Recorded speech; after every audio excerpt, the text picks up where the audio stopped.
Alright, going a little bit further, focusing on clarity here. Um, so with this guy, I would say just warm up with maybe the top line here, or that might be too much. You may just want to warm up with just the first two bars, so that's your speed pushing thing. So make that the speed drill here. So I get kind of use your judgment. If you feel like you can handle all four bars, after trying it, go ahead and stick with that. So again, what's highlighted right now, that'll be your speed drill to set things up for the whole thing. Part of this is cut off on the screen right now, but basically the trick here, you can call it that, you're basically moving that minor chord shape up and down. Just stand on each string twice. 1, 2, 1, 2, 1, 2, 1, 2, 1, 2, 1.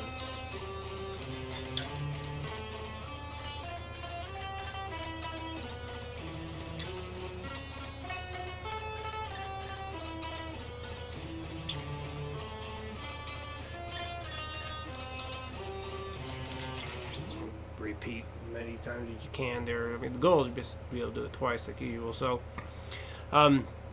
I don't think there's anything I could really add as far as performance-wise that you don't already know, or that you and I haven't discussed or I haven't talked about in these videos already. So if any questions come up with the number one, definitely let me know. But the gray area now, there we go. So that's your speed drill for each. Well, every day you're going to have a few speed drills, right? Yeah, that's the speed drill before running in through the whole thing here. And then, just try your best to keep it as smooth and accurate as you can. Even if you have to back off crazy far on the speed, just see where you can hit the accuracy. Because I guess one thing to consider is the extra pick strokes sneaking in a matter of hand fatigue or picking arm fatigue, or is it a matter of brain fatigue? So think about that. Let me know when you can. Maybe I have to run it through this, or maybe you already know. So the question is, when those extra pick strokes sneak in, is it a matter of picking hand or arm fatigue, or is it a matter of brain fatigue? So let me know that. Alright, number 2, and I believe I had the date wrong on what I printed out there, but I just went to open it up here. It's just like, what the heck, that's not right. So sorry about that.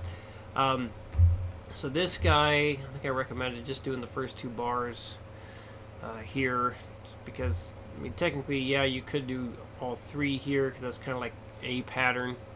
This is almost the same pattern, just move down in key and then kind of going up. But anyway, so with number 1, you might just want to probably best just stick with 2 bars, so this way the speed drill's nice and short. So let's make that the thing. So exercise number 1, just play the first 2 bars for your speed drill, and then we'll do the first 2 bars here for the speed drill for the full exercise 2. So one thing to be careful of is making sure that you're doing 2 16th notes and an 8th note here, because what you started to do kind of like on instinct was you were going 1E and a 2 and 3E and a 4 and 1E and a 2 and 3E and a 4 and so on. What it needs to be the 1E and a 2E and 3E and a 4E and 1E and a 2E and 3E and a 4E and.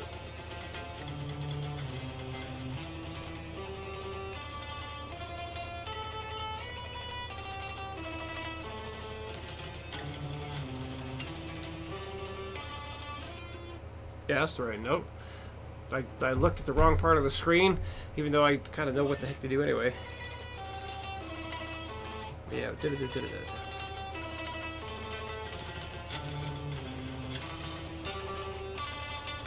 Like I added an extra stroke there. So this rhythm, I'm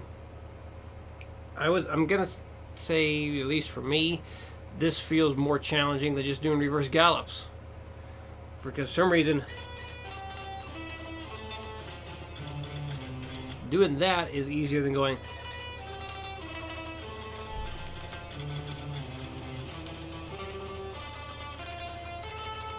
And so on. So keep that in mind when you're working on this. If you end up wondering, why the heck is this harder? Hey, it's the same for me too. So, yeah. Trying to think anything else to add with this. Yeah, as far as performance stuff with picking and like how I feel things, it's going to be about the same as it always is. So, the same as I've talked about in previous video recaps. But again, if any questions come up with what to do here, let me know. Number 3, definitely got to demonstrate this one since it's a bit different from what we've done so far. I'm going to change some things here. So I don't think we've really done anything like this so far. That 100 beats per minute thing, don't worry about that. Was just what the tempo was in the program when I started putting this guy together. So you're basically what this is doing. The goal here is to kind of get you used to like gradually changing strings, gradually get you used to changing the strings accurately. So this pattern of doing the 6 notes on a string and then changing strings, you might have an advantage with this because this is favorable for downward pick slanting, and this is one reason why Zakk Wylde might be doing a lot of riffs and licks like that, where he'll play 6 notes of string and then go on, so like doing the whole because if you just stay in a downward slant the whole time, ugh. So yeah, one reason I don't do that. But because when you leave the string on an upstroke, being in a downward slant is optimal. So this way you're not getting stuck in between the strings. So he is always in that downward slant. So a lot of times he'll do stuff that favors that downward slant. And one thing Mr. Troy Grady has talked about, the guy who basically popularized the upward and downward pick slanting terms. He says like a lot of guitar players, they'll basically just fashion riffs and licks around their preferred slant. So like Yngwie Malmsteen, he is absolutely a downward pick slanter, which is one reason why he's always just doing the three note per string, or the 3 string sweep picking shapes, things like that, because that favors a downward slant, because you can just be in a downward slant almost the entire time pretty much, whereas when he does like a 5 string thing, it doesn't sound too good because that has to have a bit of upper slanting. So downward like that and then upward that way. So constantly kind of this and then that, this and then that. Because I've heard him do some 5 string stuff before and it didn't sound too great. He's definitely does other stuff much cleaner. And there's one, I think it was Troy who pointed it out in some thread I was reading. It's like, yeah, well, you can't really make a 5 string sweep pick shape sound good if you refuse to leave the downward pick slant. So anyway, yeah, this could be working your favor here. Someone like me who favors the upward slants, it might be better for me to do something like what Paul Gilbert does, where you do and group 6 notes together that way. So 1, 2, switch the strings that way. But thankfully, I've developed the whole 2-way slanting thing, so I'm unhindered. It's a good thing to develop. Anyway, but as long as you're making it sound good, as I've said many, many times, that's the most important part. And as long as you are playing things correctly as you gradually increase the speed over and over and over again, a million times, things should fall into place. Because if it sounds good, that's all that matters. And then you kind of just go with that. Anyway, here we are at 60 beats a minute. So this is how it should sound here. 1, 2, 3. 1, 2, 3. 1, 2, 3. 1, 2, 3. Double time, 120. 1, 2, 3, 4.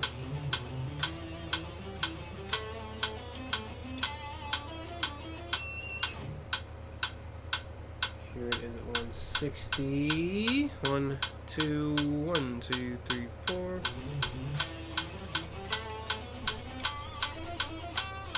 Hey, I ended with the middle finger on instinct that time.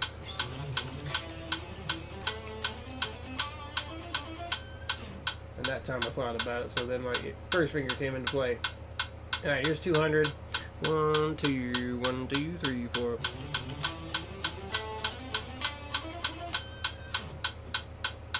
$240.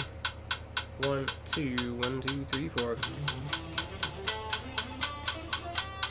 Again. Ugh. So like every time I change strings, I'm doing a little bit of a downward pick slant to clear the E string and hit the A string and basically go from the low string to the high string on any of these. Ugh. Trying to exaggerate it so you can see it, and I'm screwing it up.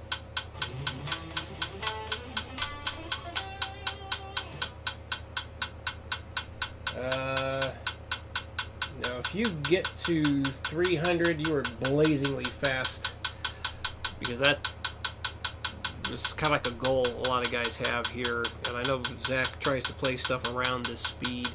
It's not easy. You might even have to do a bit of that palm muting to be able to make this thing sound nice and clean.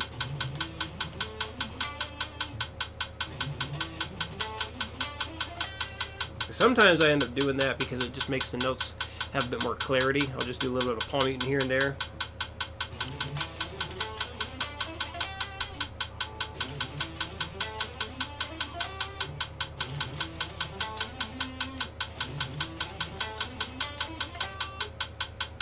I want to get a really solid one. It was like, I think I had a few good ones in there, but now I'm just like, damn it, now I gotta get this.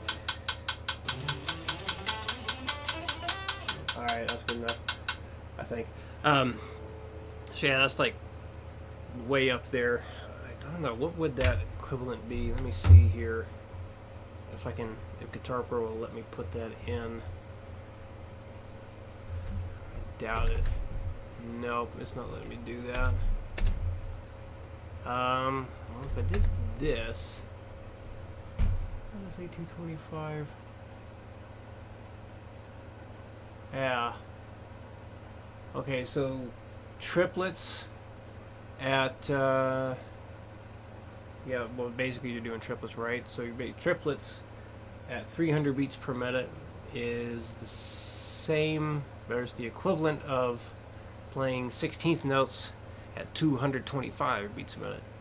So definitely an above average speed there. So yeah, that's the thing to shoot for, right? To be able to tell people, I can play triplets, 300 beats a minute. Most people would not have any idea what you're talking about. But I'm trying to think of anything else. I think that covers it. So yeah, I mean, this guy right here is just pure speed building. So no big long repetition things with this. It's just start at 60, get up as fast as you can, call it, and then try and go a little faster each day. And yeah, so just write your stuff down on the page like as you've done before. Keep track of where you're at, and we'll go from there. So let me know if you got any questions. I'll see you again in a week.